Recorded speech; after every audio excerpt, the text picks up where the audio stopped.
পার্লামেন্টে লোকসভার চতুর্থ রোতে বসে মার্শালদের দিয়ে ঘিরিয়ে তারপর বিল ইন্ট্রোডিউস করতে হয়েছে, যে বিজেপি বিশ্বগুরুর কথা বলে, যে বিজেপি দিনকে রাত আর রাতকে দিন করার কথা বলে। এটা বাংলার ক্ষমতা, এটা রবীন্দ্রনাথের মাটি, ঈশ্বরচন্দ্র বিদ্যাসাগরের মাটি, আন্দোলনের মাটি, সংগ্রামের মাটি। এ মাটি বশ্যতা স্বীকার করে না। বিজেপি যদি ভাবে গায়ের জোরে করবো, পার্লামেন্টের ভিতরেও লড়াই হবে, বাইরেও লড়াই হবে। বিজেপির ক্ষমতা থাকলে করুক না, ওয়ান নেশন ওয়ান ইলেকশন। কোথায়? তো কনস্টিটিউশনাল অ্যামেন্ডমেন্ট। আপনার তো মেজরিটি নেই, আপনি মানুষকে বিভ্রান্ত করতে চাইছেন। আপনি একদিকে ইলেকশন কমিশনকে লাগাচ্ছেন, আর একদিকে এনফোর্সমেন্ট ডাইরেক্টরকে লাগাচ্ছেন। ই স্কোয়ার। একটা ই হচ্ছে ইলেকশন কমিশন, আর একটা ই হচ্ছে এনফোর্সমেন্ট ডিরেক্টরেট। একটা ইডিকে লাগিয়ে আপনি বিরোধী নেতাদের স্তব্ধ করতে চাইছেন, বিরোধী শূন্য করতে চাইছেন। আর একটা ইকে লাগিয়ে আপনি ভারতবর্ষের নাগরিকদের অধিকার ছিনিয়ে নিতে চাইছেন। আর যেই আপনি এসআইআর করতে ব্যর্থ হয়েছে, ঠিক সেই সময় দৃষ্টি ঘোরানোর জন্য হঠাৎ 10 ঘন্টার নোটিশে কনস্টিটিউশনাল অ্যামেন্ডমেন্ট নিয়ে এসছে। বিজেপির ক্ষমতা থাকলে পাস করুক না, আমি তো বাংলার মাটি থেকে চ্যালেঞ্জ করে বলছি। এতে ক্ষমতা নেই। বিজেপিতে যারা গেছে তাদের বিরুদ্ধে কোনো তদন্ত হয় না কেন? যাদের বিরুদ্ধে হাজার হাজার কোটি টাকার অভিযোগ, যাদেরকে টিভির পর্দায় টাকা নিতে দেখা গিয়েছে অন ক্যামেরা, তাদেরকে হাইকোর্ট প্রোটেকশন দিয়ে রেখেছে। কার কথায়? কি কুইড প্রো কুয়ো হয়েছে আমি তো জানতে চাই। তারা পুলিশকে মহিলাদের যে ভাষায় যে কটূক্তি করছে, কার্যত যে ভাষায় আক্রমণ করছে, তারপর হাইকোর্ট নীরব কেন? ডিলটা কি?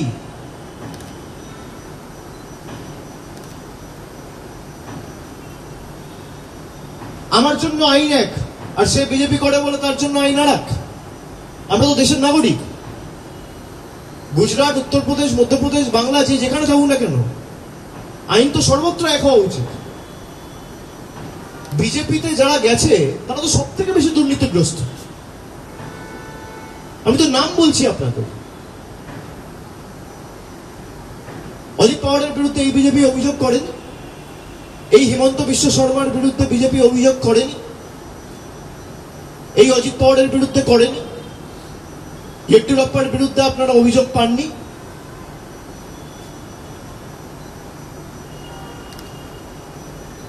কটা তদন্ত হয়েছে এদের বিরুদ্ধে? আর যারা এদের কাছে বশ্যতা স্বীকার করেনি তাদেরকে শিক্ষা দিতে, তাদেরকে ধমকাতে, চমকাতে, আক্রমণ করতে ইডিসিবিআই লাগানো হচ্ছে।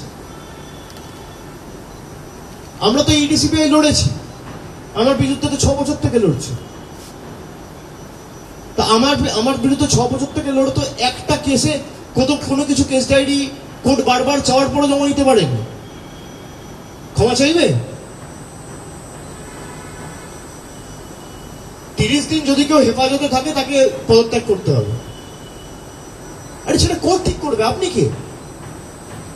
ভারতবর্ষে বিচার ব্যবস্থা নেই? আমি গিলটি না আমি innocent, that the court will decide. আইন আইনের মতো চলবে। আপনি আইনের ক্ষেত্রে হস্তক্ষেপ করছেন, আপনি কোর্টকে বুড়ো আঙুল দেখাচ্ছেন।